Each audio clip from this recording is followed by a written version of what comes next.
আমাদের যত রোগী ভালো হয়েছে এই রোজার মাধ্যমে ভালো হয়েছে, স্লিমিং জুস খেয়ে না। যে আমার তো রোজা রেখে পেঁয়াজও ভাঙার শক্তি নেই, তা আমি কই তুই পেঁয়াজও খাইস বলে তো তোর আজকে অবস্থা। তো আলহামদুলিল্লাহ নামাজও একটা স্ট্রেচিং এক্সারসাইজ, একটা না অনেকগুলো স্ট্রেচিং এক্সারসাইজ নামাজের ভিতর কম্পাইল। বাট নামাজ তো আমরা আল্লাহর হুকুমে পড়বো, এতে উপকার না থাকলেও পড়তে হবে, থাকলেও পড়তে হবে। বা আলহামদুলিল্লাহ যে অনেক উপকারিতা আছে। তো রোজার মাধ্যমে ওজন কমে কিভাবে? রোজাতে ফ্যাট বার্নিং হয়, আমরা সারাদিন খাই না, না খেলে ইনসুলিন কম থাকে, সারাদিন খাই না সুগার লেভেল কম থাকে, আমরা রোজা রাখলে ইনফ্লামেশন কমে যায়। তো এই সময় যদি আমি ব্যায়াম করি তখন আমার দ্রুত ফ্যাট বার্ন হবে, অটোফেজি হবে, হয়ে ওর ভিতরে যে জঞ্জালগুলো এগুলো ক্লিন হয়ে যাবে, ডিটক্সিফাই হয়ে যাবে, সেলুলার ডিটক্সিফিকেশন হয়ে যাবে। হ্যাঁ, তাহলে ওর ভিতরের যেই খারাপ খারাপ জিনিসগুলো অতিরিক্ত জমা হয়েছে, ডাম্প হয়েছে, সেগুলো হবে। তো এখন সে যেহেতু রমজান, তো সে রোজা রাখবে। রোজার মাধ্যমে কতগুলো রোগ থেকে আমরা বাঁচতে পারি, এই যে দেখেন 60-70টা। তার কারণ হলো দেখেন রোজাতে ইনসুলিন সেন্সিটিভিটি বেড়ে যায়, তাহলে ওর সমস্যা ছিল ইনসুলিন রেজিস্ট্যান্স। কী সমস্যা ছিল? হোমায়ার বেশি। তাহলে যাদের হোমায়ার বেশি তারা আমরা বলবো ইনসুলিন রেজিস্ট্যান্স পেশেন্ট, আর যাদের হোমায়ার নর্মাল তাদের বলি ইনসুলিন সেন্সিটিভ পেশেন্ট। তাহলে আমাদের দুই ধরনের ক্যাটাগরি আছে, একটা হলো ইনসুলিন সেন্সিটিভ আর একটা হলো insulin resistance. Those who are insulin resistance তারা কম খেলেও ওজন বাড়বে, আর those who are insulin sensitive তাদের বেশি খাওয়া লাগবে না, বেশি খাবে না, ক্ষুধা লাগবে না, এমনিতেই সে ভালো থাকবে, অল্প খেলেই তার ভালো লাগবে। তবে সেই খাবারটা হতে হবে অর্গানিক খাবার বা প্রাকৃতিক খাবার, সেই খাবারটা ভুল হলে হবে না। তাহলে খেয়াল করেন এই যে ইনসুলিন স্ট্রেস রেজিস্ট্যান্স করায়, ইনফ্লামেশন কমায়, রোজা, তারপর হচ্ছে ডিটক্সিফাই করে, অটোফেজি করে। হ্যাঁ, ব্রেন থেকে ওই যে স্টুডেন্ট সে পড়াশোনা করে, তাহলে তার BDNF লাগবে, ব্রেন ডিরাইভড নিউরোট্রপিক ফ্যাক্টর। এতে করে তার নতুন নতুন নার্ভ সেল তৈরি হবে, নিউরোজেনেসিস হবে। তারপরে ফাস্টিংয়ের মাধ্যমে মাইটোকন্ড্রিয়াল বায়োজেনেসিস হবে, ভালো ভালো মাইটোকন্ড্রিয়া হবে, বড় বড় মাইটোকন্ড্রিয়া হবে, বেশি বেশি মাইটোকন্ড্রিয়া হবে, তাহলে সে শক্তি পাবে। তখন সে আরাফাতের মতো 42 কিলো দৌড়াবে, তখন আর সে ওর বাবা বলবে না যে ও হাঁটেও না। তাইলে রোজাতে রাখলে মনে হয় কি দুর্বল লাগে, যেমন আমি কালকে ব্যাডমিন্টন প্র্যাকটিস করতেছি, ওয়াল প্র্যাকটিস মানে দেয়ালে মারি। আরে আপনি রোজা রেখে কি করতেছেন ইফতারের আগে? আরে আপনার দুর্বল লাগতেছে না, ইত্যাদি ইত্যাদি। তার মানে মানুষের ধারণা যে একজন তো মন্তব্য করে, কতদিন আগে মন্তব্য করেছিল যে আমার তো রোজা রেখে পেঁয়াজও ভাঙার শক্তি নেই। তা আমি কই তুই পেঁয়াজও খাইস বলে তো তোর আজকে অবস্থা, তো ভালো খাবার চিনো না বলে তো আজকে অবস্থা। তো পেঁয়াজও ভাঙবার শক্তি নেই, তো পেঁয়াজও খাও বলে পেঁয়াজও ভাঙার শক্তি নেই। তুমি ভালো জিনিস খাইতা তাহলে না খেলেও শক্তি থাকতো। তো যাই হোক, তো এখন ওই সময় আপনি চ্যালেঞ্জ দিব আপনাদেরকে যে একটু হাঁটাহাঁটি করুন, একটু ওয়ার্ম আপ এক্সারসাইজ করুন। হ্যাঁ, দেখবেন যে শরীরে নতুন শক্তি আসে। কেন? এই নতুন শক্তি আমাদের শরীরের ভিতরে সঞ্চিত আগেই থাকে, সেই সঞ্চিত শক্তি দিয়ে আমরা চলতে পারি। তাইলে যারা স্টুডেন্ট আছো তাদের অনেক গুরুত্বপূর্ণ হচ্ছে যে তোমাদের এই যে ব্রেন। তাহলে দেখো রোজায় তোমার BDNF brain ড্রাইভড neurotrophic factor neurogenesis করবে, তাহলে এটা খুব গুরুত্বপূর্ণ। মাইটোকন্ড্রিয়াল বায়োজেনেসিস হয়, স্ট্রেস রেজিস্ট্যান্স হয়। তার মানে অনেকে বলে না আমি স্ট্রেস নিতে পারছি না, কেন নিতে পারছে না? কারণ হচ্ছে তার স্ট্রেস নেওয়ার ক্যাপাসিটি কমে গেছে, তাহলে স্ট্রেস নেওয়ার ক্যাপাসিটি তাকে বাড়াইতে হবে। তারপর হচ্ছে অ্যাবডোমিনাল ফ্যাট কমবে। এবং কি কি রোগ এখানে? অবেসিটি, মানে ওর যে ওটার নাম হলো অবেসিটি মানে স্থূলতা। কার্ডিওভাস্কুলার রিস্ক ফ্যাক্টর যেগুলো আছে, কার্ডিওভাস্কুলার ডিজিজ, হার্ট অ্যাটাক, ব্রেনে স্ট্রোক, হ্যাঁ চোখে স্ট্রোক করতে পারে, লেগে স্ট্রোক করতে পারে, যেখানে ব্লক সেখানে স্ট্রোক করতে পারে। তারপরে ডায়াবেটিস মেলাইটাস, তারপরে ক্যান্সার, তারপরে নিউরোডেজেনারেটিভ ডিসঅর্ডার বিভিন্ন রকমের, যেমন dementia, Alzheimer's dementia, type 3 diabetes বলে, ব্রেন ভুলে যায়, মনে থাকে না, হ্যাঁ বয়সের সাথে সাথে। তারপর আর্থ্রাইটিস, তারপর হচ্ছে সার্জিক্যাল ইসকেমিক ইঞ্জুরি বা একটা মায়োকার্ডিয়াল ইনফেকশনের রোগী কত তাড়াতাড়ি তার ইসকেমিক ইঞ্জুরিগুলো রিকভার করবে, সার্জারির পরে তার কত তাড়াতাড়ি হিলিং হবে। তো এগুলো সব কিছু হচ্ছে রোজার মাধ্যমে। এছাড়াও 60-70টা রোগ। এবং এটা হচ্ছে the New England journal of মেডিসিনের এই যে effects of intermediate fasting on health, ageing and disease. তার মানে যে যার হেলথ নষ্ট হয়েছে হেলথ ভালো হয়ে যাবে, যাদের বয়স বেশি বেশি হয়েছে তাদের বয়স কমে যাবে। যেমন এই যে আরাফাত যখন 106 কেজি ছিল তখন, তাহলে ওর যেমন এখন 147 কেজি বা 41 কেজিতে যেমন লাগছে, তো তাহলে এর দেখে বয়স্ক লাগছে তাকে, কিন্তু সে যখন আবার এই ওজন কমায় ফেলবে তখন তাকে তারও তরুণ লাগবে, মানে এজিং রিভার্স হচ্ছে, তার বয়স কম লাগছে, তরুণ লাগছে। আর ডিজিজ রিভার্স মানে যে ডিজিজগুলো যেমন ডায়াবেটিস, হাইপারটেনশন, হৃদরোগের ঝুঁকি ইত্যাদি 60-70টা রোগ থেকে রিভার্স করবে। যেমন আমাদের যত রোগী ভালো হয়েছে এই রোজার মাধ্যমে ভালো হয়েছে, স্লিমিং জুস খেয়ে না। বুঝতে পেরেছেন? স্লিমিং জুস খেয়ে কেউ ভালো হয়নি, কারণ স্লিমিং জুস হচ্ছে একটা ভুয়া। তারা আমি এটা গ্রিন জুস বানায় খাচ্ছি সেই ভিডিওটাকে কাট করে তারা এখন কোটি কোটি টাকার ব্যবসা করতেছে আর সবাইকে প্রতারণার ফাঁদে ফেলেছে। আর মানুষ তো সহজ চায়, তাড়াতাড়ি চায়, কেন কিছু মানতে রাজি না, শুধু ওজন কমাইতে রাজি। তাই জন্য তারা টাকা দিয়ে কেনে, তাদের টাকা বেশি। হ্যাঁ, আর যারা জানে বুঝে তারা মনে করে যে এটা হইতে পারে না, এটা হওয়া অসম্ভব। তাহলে একটা অটোফেজি ভালো হওয়ার জন্য আমাদের এমটর যেটা আছে, এই এমটর এইটা স্টিমুলেটেড হলে অটোফেজিটা বন্ধ হয়ে যায়।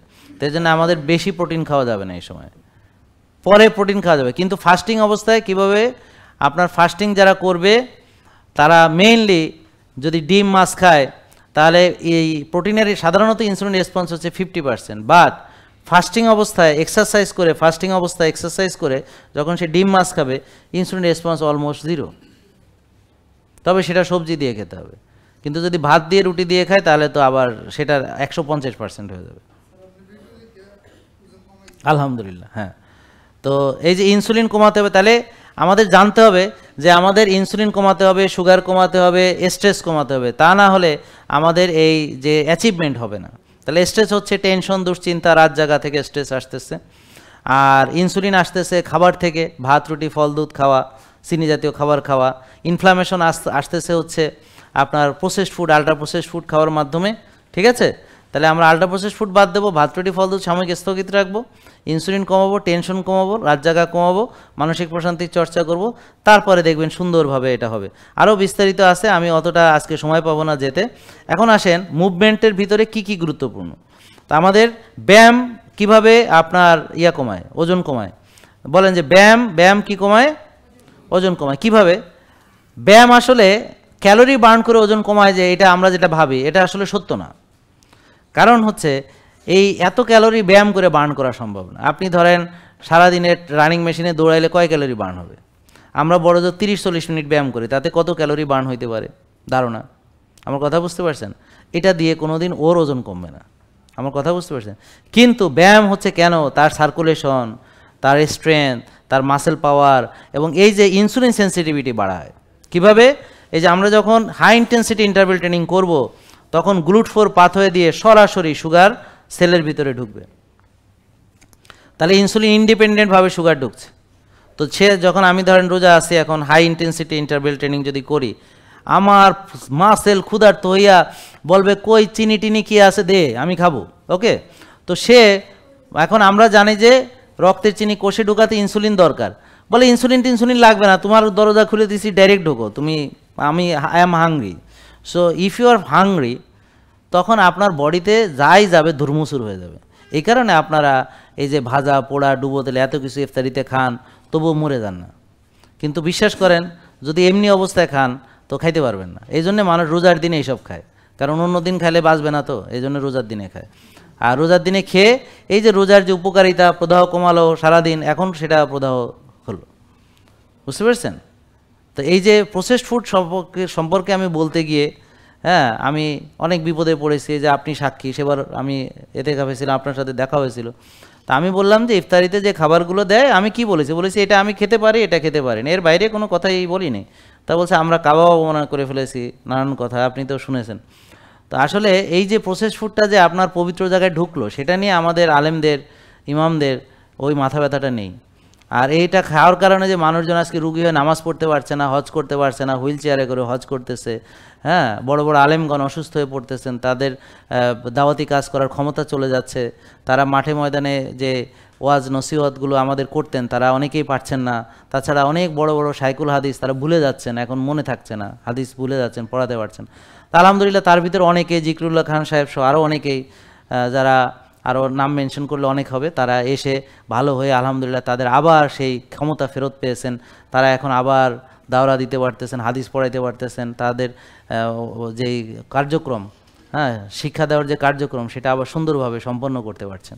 তাহলে দেখেন সবচেয়ে গুরুত্বপূর্ণ যে পয়েন্টগুলো বলবো, ফ্লেক্সিবিলিটি, ট্রেনিং অত্যন্ত গুরুত্বপূর্ণ। যদি আপনি ইয়ত ধরে রাখতে চান, বয়স ধরে রাখতে চান, ফ্লেক্সিবিলিটি ধরে রাখতে হবে, তারুণ্য ধরে রাখতে চান, ফ্লেক্সিবিলিটি ধরে রাখতে হবে। সবাইকে যে ডিসিপ্লিনে আসেন না কেন, সে জিম করে, সে দৌড়ায়, যাই হোক, তাকে অবশ্যই স্ট্রেচিং করতেই হবে, করতেই হবে, করতেই হবে। উইদাউট স্ট্রেচিং কোনো ব্যায়ামই হবে না, করতেই হবে তাকে। তো আলহামদুলিল্লাহ নামাজও একটা স্ট্রেচিং এক্সারসাইজ, একটা না, অনেকগুলো স্ট্রেচিং এক্সারসাইজ নামাজের ভিতর কম্পাইল। বাট নামাজ তো আমরা আল্লাহর হুকুমে পড়বো, এতে উপকার না থাকলেও পড়তে হবে, থাকলেও পড়তে হবে। বা আলহামদুলিল্লাহ যে অনেক উপকারিতা আছে, অনেক জয়েন্টের মোবিলিটি বাড়ে, ইত্যাদি ইত্যাদি অনেক কিছু। তবে যারা সত্যিকার ফ্লেক্সিবল মানে এক্সারসাইজ অর্থাৎ স্ট্রেচিং এক্সারসাইজ রেগুলার করবে, সে আল্লাহর রহমতে সেজদা দিয়ে নামাজ পড়তে পারে মরার দিনও ইনশাআল্লাহ। বুঝতে পারছেন? এটা হলো যে নামাজ পড়ার জন্য আমি ফিট থাকার জন্য করছি। ইন্নামা আমালু বিন্নিয়া, আমার নিয়তটা থাকতে হবে সই। এরপর আসে কার্ডিওভাস্কুলার কন্ডিশন, এটার উপকারিতা ভিন্ন। সেটা হলো আপনার হার্টকে সচল রাখা, আপনার রক্তনালীকে সচল রাখা, যেন ব্লক না হয়, যেন চড় না পড়ে, ইত্যাদি। ঠিক আছে? তাহলে এটার ভিতর কি আছে? হাঁটা, জগিং, রানিং, সাইক্লিং, সুইমিং, এরকম। তারপর হচ্ছে স্ট্রেংথ ট্রেনিং, এটা হলো এই যে ওজন কমানোর জন্য সবচেয়ে জরুরি। ইনসুলিন রেজিস্ট্যান্স ভালো করার জন্য, ডায়াবেটিস কমানোর জন্য সবচেয়ে বেশি জরুরি হলো স্ট্রেংথ ট্রেনিং। আপনার মাসেল, আপনার হয় মাসেল থাকবে নাহলে ফ্যাট থাকবে। মাসেল বেশি থাকলে ফ্যাট খেয়ে ফেলবে, আর ফ্যাট বেশি থাকলে মাসেল খেয়ে ফেলবে। তাহলে আপনি যে কোনো একটা রাখতে পারবেন, দুটো একসাথে হয় না। হয় কি, আপনার ফ্যাট আর মাসেল একসাথে থাকলে কি মাসেল কমতে থাকে, ফ্যাট বাড়তে থাকে, এটাই নিয়ম। তার মানে আপনাকে আমরা সহজভাবে বোঝাতে যাচ্ছি, কথার ভুল ব্যাখ্যা করবেন না, যে আপনি যদি মাসেল বিল্ড করে ফেলতে পারেন এবং মাসেলটাকে মেনটেন করতে পারেন, তাহলে ফ্যাট আর সহজে জন্মাইতে পারবে না। আর যখনই আপনি মাসেলের চর্চা ছেড়ে দিবেন, তো ফ্যাট আপনাকে খেয়ে দিবে, দখল করে নেবে। আন্ডারস্টুড? সহজ হিসেব। এখন মাসেলের দরকার কেন? কারণ আমার বয়স বাড়ার সাথে সাথে মাসেল কমে যাবে, তাহলে আমি বুড়া হয়ে যাব।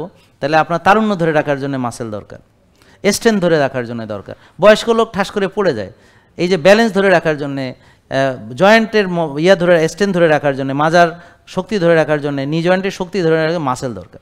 মাসেল না থাকলে আপনি পড়ে যেয়ে ফ্র্যাকচার হয়ে যাবে। একটা বয়স পর ফ্র্যাকচার হলে আপনি ডেথ সার্টিফিকেট, মানে আপনি বিছানায় পড়ে গেছেন, কবে যেটা অপারেশনও করা যাবে না, ব্যাস বিছানায় পড়ে। আমাদের নেসার স্যার, ওনার মা এরকম পড়ে গেলেন, পড়ে যে এটা ভেঙে গেলেন এবং কিছুদিনের ভিতরেই আল্লাহ এই পৃথিবী থেকে বিদায় নিলেন। তো যখন উনি পড়ে গেছেন, যখনই বলছে, আমি বললাম যে আবার ডাক্তার 3-4 জনের সাথে পরামর্শ নেন। 3-4 জনই পরে বলছে যে না, ওনার অপারেশন করা ওয়াইজ হবে না, কারণ ওনার হাড় একদম ভঙ্গুর হয়ে গেছে। তা আমি তখনই বুঝে ফেলছি, আর ওনারা তার বলতে পারি না। পরে আমি তো বুঝে ফেলছি যে এর মা আর বেশি দিন না। শুধু এটি বললাম যে আপনি এখন আমেরিকাতে যাবেন না, দেশেই থাকেন। তো পরে আল্লাহর রহমতে সে ছিল মায়ের পাশে, এটাই হচ্ছে সবচেয়ে বড় পাওয়া। এই যে দেখেন, আমাদের বাবা মা, আমাদের যারা আত্মীয় স্বজন আছে, বৃদ্ধ হচ্ছেন, যতদিন আপনি শক্তির চর্চা করবেন, আপনার মাসেল এবং হাড় শক্ত থাকবে। আর যখনই আপনি শক্তির চর্চা ছাড়বেন, use it or lose it, সেটা ধ্বংস হয়ে যাবে। মাসেল ধ্বংস হয়ে যাবে, হাড় ধ্বংস হয়ে যাবে, ক্ষয় হয়ে যাবে। এটাকে বলে অস্টিও আর্থ্রাইটিস, অস্টিওপোরোসিস। বুঝতে পারছেন? অস্টিওপোরোসিস মানে ক্ষয়, আর আর্থ্রাইটিস মানে ইনফ্লামেশন। যে একটা দরজার কবজা খুলি না 50 বছর, তো এটা কি হয়েছে? এই হাত ঘুরাই না, ধরেন 50 বছর ঘুরাই না, হ্যাঁ, ওর বয়স 50, এখনও হাত ঘুরায় না, তাহলে কি হবে? এখন আর লড়তে পারে না, মানে বলে ফ্রোজেন শোল্ডার হয়েছে। তার মানে কি, সে ফ্লেক্সিবিলিটি নষ্ট হয়ে গেছে, তার এখন আর নড়ছে না, মোবিলিটি নাই। বুঝতে পারছেন? জয়েন্টের তো মোবিলিটি, ফ্লেক্সিবিলিটি, বুঝতে পারছেন? আর হচ্ছে স্ট্রেংথ। তাহলে পুরুষদের পুরুষত্ব, নারীদের নারীত্ব, সবার জন্য শক্তির প্রয়োজন।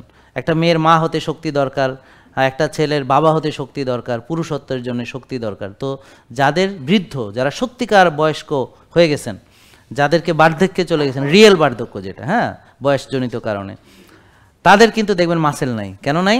কারণ এইটা হচ্ছে একটা আমাদের বিরাট বড় একটা, মানে কি বলবো এটাকে, চিহ্ন, অথবা এটা হচ্ছে যে আপনি দেখলে বুঝতে পারবেন যে যার মাসেল কমে যাচ্ছে, বুঝবেন যে ধরেন সে সব চেষ্টা করার পরও মাসেল ধরে রাখতে পারছে না, মানে এবার বার্ধক্যে চলে গেছে। তার মানে বার্ধক্যে মাসেল লস হয়। তাহলে মাসেল যখন লস হচ্ছে, বুঝবেন যে ও বার্ধক্যে যাচ্ছে।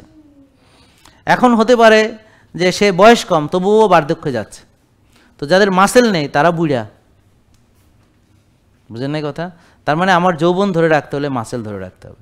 যতদিন আমি মাসেল ধরে রাখতে পারবো, আমার মাসেল পাম্প করবে, ততদিনে আপনি যৌবন ধরে রাখতে পারবেন। তারপর যখন শত চেষ্টার পরও এটা ক্ষয় হওয়া শুরু হয়ে যাবে, আর পারছেন না, কোনোভাবে পারছেন না, এটা হলো রিয়েল বার্ধক্য। সেটা হয়তো আপনার 110-এ হবে, 15 বছর বা 115-তে হবে ইনশাল্লাহ। কিন্তু এখন এই যে আপনারা অল্প বয়সে যে সব হারিয়ে বুড়া হয়ে গেলেন, অকার্যকর হয়ে গেলেন, অকর্মণ্য হয়ে গেলেন, এটা তো সঠিক না। পুরুষ হিসেবে আপনি যে নাম পুরুষ হয়ে গেলেন, হ্যাঁ, মেয়েদের যে এখন ক্যাপাসিটি নাই, তো এই জিনিসগুলো তো এখন সমস্যা হচ্ছে। তো যাদের মাসেল বিল্ডিং করবে তাদের জন্য প্রোটিনের হিসাব হচ্ছে 1.5 গ্রাম পার কেজি বডি ওয়েট। তার মানে আপনার 60 কেজির জন্যে বা 70-75 কেজির জন্য মোটামুটি 90-100 গ্রাম প্রোটিন খেতেই হবে।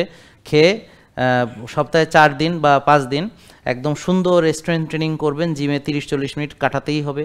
আর নাইলে যে মাঠে ঘাটে যাই হাল চাষ করতে হবে, নাইলে কোদাল কোপাইতে হবে, নাইলে ইট ভাঙতে হবে, একটা কিছু করতে হবে। কিছুই করবেন না, তাহলে আপনার মাসেল গেল, আপনি গেলেন, মাসেলের সাথে হাড়ও যাবে।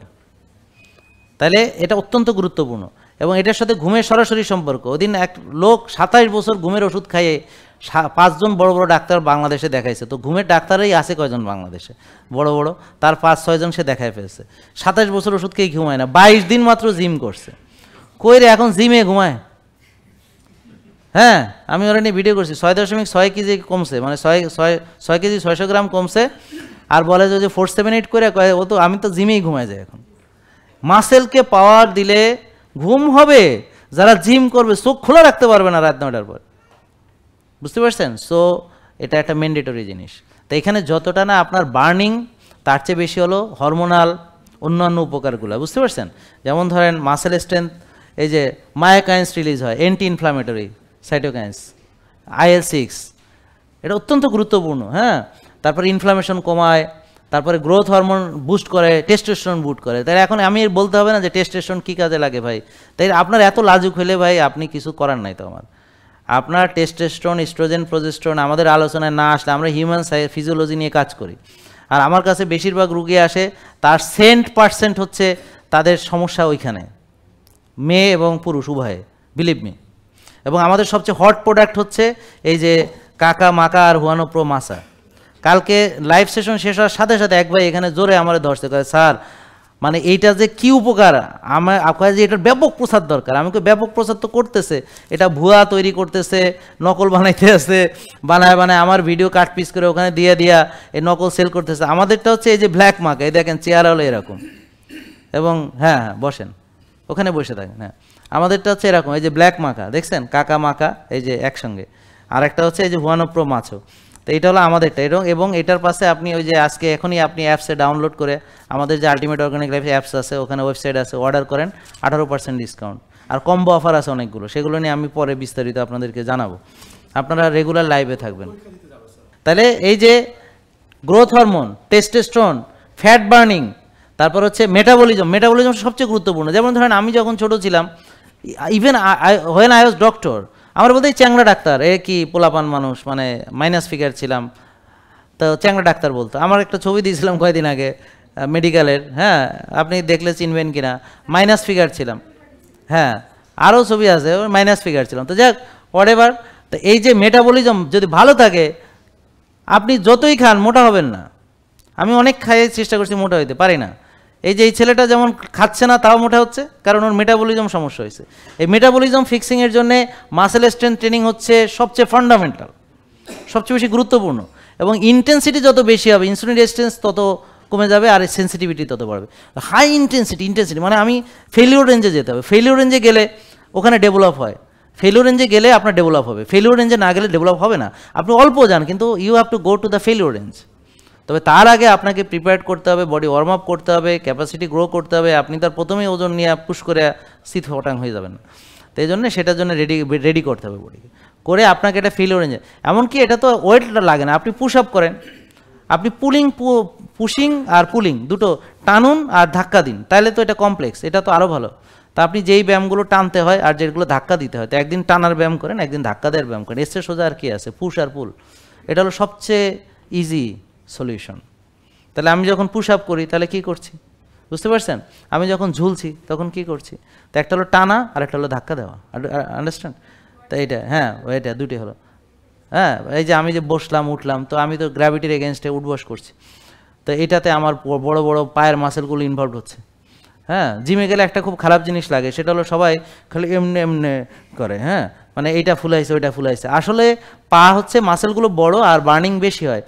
পা তো তলায় থাকে, পা খুলে তো আর ঘুরে বেড়ায় না, এই জন্য পা নিয়ে কাজ করে না।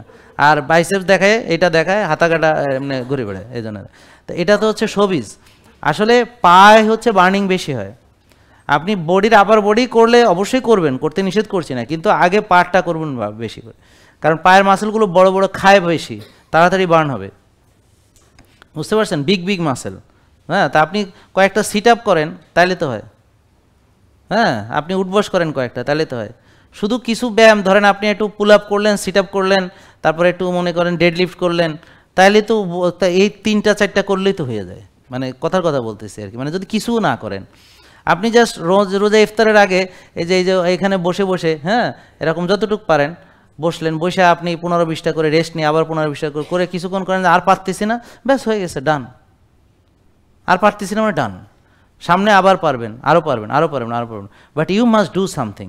তাহলে দেখেন এটা আপনার ব্রেন ফাংশন কি, কগনিটিভ ফাংশন। তার মানে যে ব্যায়াম করবে ব্রেন ভালো থাকবে, আর যে অলস তার ব্রেন ড্যামেজ, বুঝতে পারছেন? এবং সরাসরি এগুলো হচ্ছে হরমোনাল উপকারিতা, এগুলো আমি কতটুকু সময় পাবো জানি না। আমাদের এই দেখেন, এটা গবেষণাপত্র থেকে দেখা গেছে যে এন্ডোক্রাইনোলজি অ্যান্ড মেটাবলিজম, হ্যাঁ, এই যে আমেরিকান জার্নাল অফ ফিজিওলজি থেকে, এই যে 2020 সালে প্রকাশিত। এটা হচ্ছে যে কি, যে এই যে আপনি যখন হাই ইন্টেন্সিটি ইন্টারভেল ট্রেনিং করবেন, তখন গ্লুট4 ট্রান্সলোকেশন হবে, সরাসরি সুগার গ্লুট4 দিয়ে ঢুকবে মাসেল সেলের ভিতরে without help of insulin, direct ঢুকবে। গ্লুট4 ট্রান্সলোকেশন হবে, ডিরেক্ট ঢুকবে। তার মানে কি? তার মানে আপনার চিনি কমানোর একটা ওষুধ হচ্ছে, মেডিসিন হলো এটা। আর না খেলে তো চিনি কমে, আর একটা মেডিসিন হলো রোজা। আর চিনি বাড়ে টেনশন করলে তার রিল্যাক্সেশন আর একটা মেডিসিন। আর না ঘুমালে টেনশন করলে চিনি বাড়ে, তো ঘুম আর একটা মেডিসিন।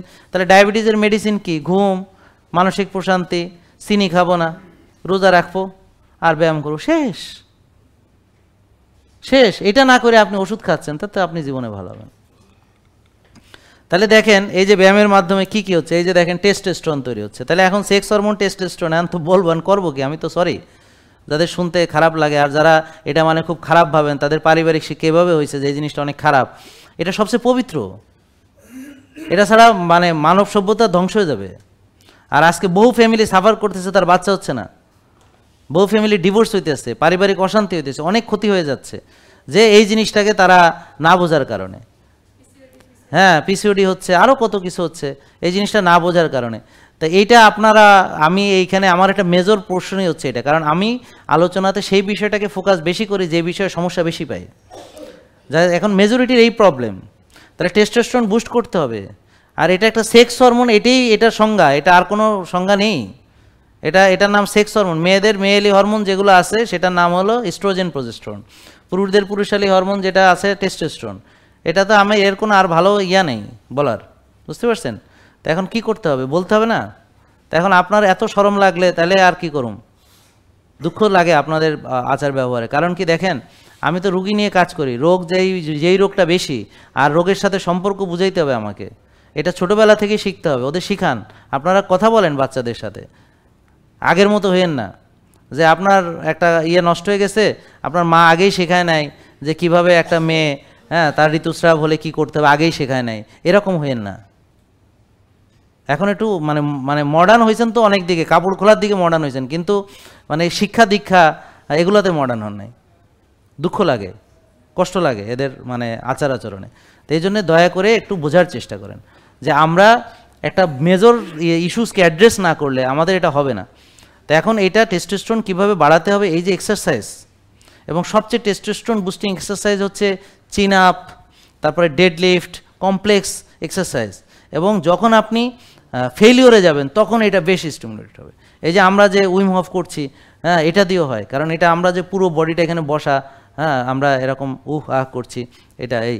আর এই যে দেখেন ওই যে যেটা করালো আমাদের বজ্রমণি, হ্যাঁ, ম্যাকিউরি, উনি যেটা করালেন এই যে তীর, ওটা এখানে করে সব ঘামতেছে, 3বার করে সব ঝরঝর করে ঘামতেছে, মাত্র 3বার করছে। তো এগুলো আছে, টেকনিক আছে, জানতে হবে। আপনি জানেন না বলে পাগল বলবেন সবাইকে, এটা তো আর এক বড় পাগলামি। তুই নিজে পাগল এটা বুঝোস না, বা দুনিয়ার মানুষেরা পাগল বলোস। তাহলে শোনেন, যে ওষুধ খায় সে তো নিজের ভালো বোঝে না, বুঝলে খাইতো, ওকে। তাহলে যে নিজের ভালো বোঝে না সে ওষুধ খায়, তো যে নিজের ভালো বোঝে না এসে বড় পাগল আসেনি পৃথিবীতে। হ্যাঁ যদি মানুষের পাগল কয় তাহলে কেমন হইল? তাহলে এখন আপনি ওষুধ মুক্ত হন, আগে পাগল বলার আগে সুস্থ থাকেন, এটা শিখেন, যেটা জানেন না জানাচ্ছি, বোঝার চেষ্টা করেন। তাহলে এক্সারসাইজের মেইন বেনিফিট এইটা, ক্যালোরি বার্ন না। ক্যালোরি বার্ন অবশ্যই এটার একটা অ্যাডিং ইফেক্ট, কিন্তু ক্যালোরি বার্ন করার জন্য, বডিকে রেডি করার জন্য দরকার কি? মেটাবলিজম ঠিক করা দরকার, ইনসুলিন সেন্সিটিভিটি দরকার, সেই কাজটা সে করতেছে। তারপরে আমার শক্তি দরকার। অনেকে ভাবে কি টেস্টোস্টেরন মানে পুরুষ হলেই শক্তি। আরে বোকা, এটা ছাড়া আপনার ক্যারেক্টার আলাদা হয়ে যাবে, আপনার সেই তাকত থাকবে না, সেই বোল্ডনেস থাকবে না, তারপর সেই পার্সোনালিটি থাকবে না, বুঝতে পারছেন? তারপর আপনার সেই দ্রুত ডিসিশন নেওয়ার ক্ষমতা থাকবে না। আপনার একটু পড়াশোনা করেন এই বিষয়ে, যে টেস্টোস্টেরন মানে খালি একটা জিনিস বোঝেন, খালি মাথার মধ্যে একটাই ঢুকছে, এটা না। এটা ছাড়া আপনার দ্রুত সিদ্ধান্ত নেওয়ার ক্ষমতা, স্ট্রেস নেওয়ার ক্ষমতা, বা যুদ্ধ করার ক্ষমতা বলেন, যেটাই বলেন, বুঝতে পারছেন? তো আপনার স্ট্রেস কি? মানসিক স্ট্রেস হইতে পারে, অন্যান্য স্ট্রেস হইতে পারে, শত্রুর মোকাবেলা হইতে পারে, অনেক কিছু, তাই না ভাই? তাহলে আর হচ্ছে যে কনফিডেন্স লেভেল। তো যাদের টেস্টোস্টেরন ভালো তাদের কনফিডেন্স ভালো, আর যাদের নেই তাহলে এমনি বসে থাকে, এমনি করে, কনফিডেন্স নাই, কি করবে, সিদ্ধান্তহীনতায় ভোগে। ডিসিশন মেকিং ক্যাপাসিটি টেস্টোস্টেরনের সঙ্গে রিলেটেড, দ্রুত সিদ্ধান্ত নেওয়ার ক্যাপাসিটি টেস্টোস্টেরনের রিলেটেড, এবং স্রোতের বিপরীতে দাঁড়ায় থাকার জন্য অনেক দরকার। তো টেস্টোস্টেরন আপনার পার্সোনালিটিকে গ্রো করবে। একটা মেয়ের যেমন ইস্ট্রোজেন, প্রজেস্টেরন, তারপর তার অক্সিটোসিন লেভেল, তাকে মমত্ব বোধ দেবে, নারীত্ব দিবে, মাতৃত্ব দিবে, কমনীয়তা দিবে, নরম দিবে, সে হচ্ছে মানে মমতাময়ী হবে। তো এখন এই যে পিসিওএস মেয়েদের টেস্টোস্টেরন বেড়ে যায়, তো তাদের ভিতরে মমত্ব বোধ সব চলে যায়, সে হয়ে যায় অ্যাগ্রেসিভ, টক্সিক, তার বিহেভিয়ার টক্সিক, তার মুড সুইং করে, তার বাচ্চা হয় না, মাসিক হয় না, তার বুকে লোম গজায়, দাড়ি হয়, মোষ হয়, ব্রণ হয়, মাথায় টাক পড়ে, ঘাড় কালো হয়, বগল কালো হয়, আঁচিল হয়, বাচ্চা হয় না, মাসিক অ্যারেস্ট হয়, মন খারাপ থাকে, মুড সুইং করে, অকারণে মন খারাপ থাকে, মায়ের সাথে দুর্ব্যবহার করে, কারণ আপন লোকদের সাথে দুর্ব্যবহার করে, মার কথা শুনতে পারে না, মা যা বলে খারাপ লাগে, মানে এরকম আর কি, মানে যে তার কল্যাণকামী তার সাথে তার কলিশন। তাই এই কথাগুলো বাস্তবে ঘটতেছে, বলতে হবে না? যেটা ঘটতেছে তো বলতে হবে। তো এখন যারা ভাবে যে এটার ভিতরে শুধু ওই একটা জিনিসই বুঝে, আল্লাহ তাদের মাথা ঠিক করে দিক, তো এটার মানে এটা না, এটার মানে অনেক কিছু। এটার মানে হচ্ছে আপনি একজন সত্যিকার নারী পুরুষ, মানে একটা সুস্থ নারী পুরুষ। আর সুস্থতা মানে কোমনীয়তা, নমনীয়তা, সুস্থতা মানে কল্যাণকামিতা, সুস্থতা মানে সে সমাজের কল্যাণ চায়, রাষ্ট্রের কল্যাণ চায়, নিজের কল্যাণ চায়, পরিবারের কল্যাণ চায়, সবার কল্যাণ চায়, সে একটা সুস্থ মন মানসিকতার লোক। তো আমি যদি মরা আগ পর্যন্ত সুস্থ থাকতে চাই, অন্তত এই রোগগুলো থেকে, তাহলে ডিসিপ্লিন টিল ডেথ। তাহলে আপনার টার্গেট হবে যে আপনি ঘুমান কতক্ষণ, আপনি শ্বাসের ব্যায়াম করেন কিনা, আপনি উল্টাপাল্টা খাচ্ছেন কিনা, কতক্ষণ না খেয়ে থাকলেন, কতক্ষণ রোদ্রে গেলেন, এই টার্গেট রাখুন এবং এইটা ছেড়ে দিবেন না, এবং এটা যেন অভ্যাসে চলে আসে। তখন আপনি অটো ড্রাইভ হয়ে যাবেন। আপনার তখন সন্ধ্যার পরে তাড়াতাড়ি ঘুমাইতে যাইতে মন চাইবে, ভোরে উঠে বাইরে চলে যাইতে মন চাইবে, এটা যেন মনে চায়। বাজে খাবার দেখলে মেজাজ খারাপ হয়ে যাবে, এই নোংরা জিনিস খাচ্ছে। ভালো খাবার দেখলে ভালো লাগবে, অল্প খেলে পেট ভরবে, বুঝতে পারছেন? বারবার খেতে হবে না, না খেয়েও দিব্যি চলতে পারবেন। তাহলে না আপনি ইন্ডিপেন্ডেন্ট। আর ওষুধ মুক্ত থাকতে হবে, ওষুধযুক্ত হলে তো শেষ। তারপর ওষুধের পরিণতি তো আমরা সবাই জানি, প্রথমে ওষুধ একটা দুইটা, এরপর বাড়তে থাকবে, তারপর আস্তে আস্তে আস্তে আস্তে আরও বাড়তে থাকবে, কেউ কেউ ইনসুলিনে চলে যাবে, তারপর অনেক দিন পরে রিং পরাবে, তারপর বুক ফাড়বে, নাহলে লিভার যাবে, নাহলে কিডনি যাবে, নাহলে চোখ যাবে, এভাবে যাওয়া শুরু হবে। তারপর ওষুধও এতগুলা, আর নিজেও শেষ। তাহলে কেন নিজেকে এভাবে আপনারা ধ্বংস করে ফেলতেছেন উপায় থাকার পরেও? তাহলে এটার জবাব কিন্তু আল্লাহর কাছে দিতে হবে, যে আপনি যে আপনার যে শরীরটাকে দেওয়া হয়েছিল আমানত হিসেবে, আপনি যে তার খেয়ানত করছেন। আল্লাহ যে বলছিল যে তোমার শরীরের যত্ন নাও, হ্যাঁ, তোমার শরীরের হক আদায় করো, তা আপনি শরীরের হক যে আদায় করেন নাই, সেটার দায় আল্লাহর কাছে দিতে হবে। কোনো কিছু অতিরিক্ত করা ঠিক না। তো এই জন্যে আল্লাহর দেওয়া জীবন বিধান পবিত্র কোরআনে যেভাবে আছে, রাতে ঘুমাতে হবে এশা থেকে, তারপর তাহাজ্জুদ পড়বেন, আবার প্রয়োজনে একটু ঘুমাবেন, মোট ঘুম 7-8 ঘন্টা হবে, 5 ওয়াক্ত নামাজ মসজিদে গিয়ে জামাতে পড়বেন, সাপ্তাহিক রোজা রাখবেন, এ মাসের 30টা রাখবেন, পরে আরও 6টা রাখবেন, চাঁদের রোজা রাখবেন, অন্যান্য রোজা, নফল রোজা, হ্যাঁ, সব রাখবেন। তারপরে হচ্ছে যে পরিমিত আহার গ্রহণ করবেন, আল্লাহর দেওয়া প্রকৃত খাবার পরিমিত খাবেন। আর যাদের ইনসুলিন রেজিস্ট্যান্স আছে তারা শুধু এই, এবং শক্তির চর্চা, আল্লাহ বলছে শক্তিশালী মুমিন আল্লাহর কাছে বেশি প্রিয়। হ্যাঁ, তাহলে এই আল্লাহর নিয়ম না মেনে, কোরআন না মেনে আপনি রুগী হলেন, আল্লাহর দেওয়া দেহটাকে ধ্বংস করলেন, আর এটার জবাব দিয়ে আপনার সাথে নেওয়া হবে না, এটা ভাবার কোনো কারণ নেই। আপনি যত বড় আলম হন না কেন, এর জবাব দিয়ে দিতে হবে। আপনি সময়কে মূল্যায়ন করছেন কিনা, সুস্থতাকে মূল্যায়ন করছেন কিনা, আল্লাহর দেওয়া সেরা নেয়ামত সুস্থতা, সেটার মর্যাদা দিয়েছেন কিনা, সব কিছু। তা আমরা যেন আল্লাহর কাছে তখন বলতে পারি যে আল্লাহ আমি চেষ্টা করছি, রেজাল্ট দেওয়ার মালিক তুমি। তো আমরা সবাই যেন সুস্থ থাকি, দোয়া করবেন সবাই বলে আমিন। আমরা যেন সবাই বলেন রব্বানা আতিনা ফিদ দুনিয়া হাসানা ওয়াফিল আখিরাতে হাসানা ওয়াকিনা আযাবান্নার। আল্লাহ তাআলা সবাইকে রোজাকে কবুল করো, আমরা যেন এই রোজার মাধ্যমে তোমার হক আদায় করে, যেন আমরা শরীরের হক আদায় করে আমরা যেন সবাই সুস্থ থাকতে পারি। সবাই বলে আমিন। আল্লাহ কবুল করো। আসসালামু আলাইকুম রহমতুল্লাহি ওয়া বারাকাতুহু।